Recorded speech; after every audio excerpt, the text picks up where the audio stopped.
News 24 घडामोडी, श्वास चालू घडामोडींचा। अहिल्यानगरमध्ये परदेशी विद्यार्थ्यांना घडले भारतीय संस्कृतीचे दर्शन। जागतिकीकरणाच्या युगात पाश्चात्य संस्कृतीचे अंधानुकरण वाढत असताना अहिल्यानगरमध्ये मात्र एक अनोखा आणि अभिमानास्पद उलट प्रवास पाहायला मिळाला। लायन्स क्लबच्या स्टुडंट एक्सचेंज प्रोग्राम अंतर्गत परदेशातील 4 विद्यार्थ्यांनी सावेडी येथील शाहूनगरमध्ये येऊन भारताची खरी ओळख आणि संस्कृतीचा थेट सळसळता अनुभव घेतला। अवघा महाराष्ट्र विठू नामाच्या गजरात तल्लीन झालेला असताना आषाढी एकादशीच्याच पवित्र मुहूर्तावर या परदेशी विद्यार्थ्यांनी भारतीय अध्यात्माची अनुभूती घेतली। या आंतरराष्ट्रीय पाहुण्यांना भारताची मूळ जीवन पद्धती कळावी यासाठी सावेडीतील शाहूनगरमधील जिजाऊ महिला ग्रुप व सीए ज्ञानेश्वर उर्फ राजेंद्र काळे यांनी पुढाकार घेतला। बेल्जियम, डेन्मार्क, हंगेरी आणि टर्की या देशातून आलेल्या मुलामुलींनी या दिंडीत सहभाग घेतला। त्यांनी फुगड्या खेळल्या, ज्ञानोबा तुकारामाचा गजर केला, टाळ वाजवला, विठुरायाची पालखी खांद्यावर घेतली। सीए काळे व डॉक्टर सुनील पवार यांनी त्या मुलांना हिंदू संस्कृतीचा गाभा, सणांमागील वैज्ञानिक व सामाजिक दृष्टिकोन आणि एकादशीच्या वारीची जागतिक महती अतिशय प्रभावीपणे पाहुण्यांना समजावून सांगितली। हा उपक्रम केवळ 1 दिवसाच्या स्वागतापुरता मर्यादित नाही, तर या विद्यार्थ्यांना आता अहिल्यानगरच्या गौरवशाली इतिहासाची सफर घडवली जाणार आहे। शहरातील विविध ऐतिहासिक आणि प्रसिद्ध स्थळांना भेटी देऊन त्यांना इथली वास्तुकला आणि पराक्रमाचा इतिहास जागेवरच सांगितला जाईल। लायन्स क्लबच्या या स्तुत्य उपक्रमामुळे केवळ 7 समुद्रापार भारतीय संस्कृतीचा डंका वाजला नाही, तर आंतरराष्ट्रीय पातळीवर वैचारिक आणि सांस्कृतिक देवाणघेवाणीचा एक नवा आदर्श निर्माण झाला आहे। प्रतिनिधी स्वामी गोसावी, न्यूज 24 घडामोडी, अहिल्यानगर। लायन्स क्लबच्या माध्यमातून स्टुडंट एक्सचेंज प्रोग्राममध्ये नगर शहरामध्ये भारताच्या बाहेरून 4 विद्यार्थी आपल्या नगरमध्ये आले आहेत। त्यातले आज नेमका योगायोगाने आषाढी एकादशी निमित्ताने आपल्या शाहूनगरमध्ये सावडीतील ते आज इथं आले सर्वजण। त्यांना आपले कल्चर माहिती व्हावं, त्यांचं कल्चर आपल्याला माहिती व्हावं। हा खरं तर संस्कृतीची देवाणघेवाण कशी होते त्यासाठी हा प्रयत्न असतो।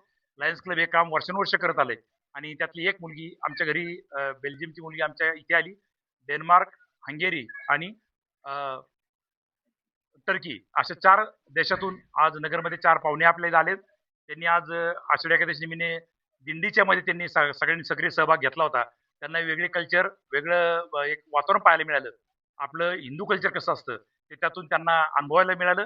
त्यांना त्यांची मुलाखत घेतली, त्यांना ते खूप वेगळं वाटलं आणि आज ती मुलं आज आपल्या इथं आजपासून पुढे 15 दिवस भारतामध्ये ते राहणार आहेत आणि भारताची संस्कृती समजून घेणार आहेत।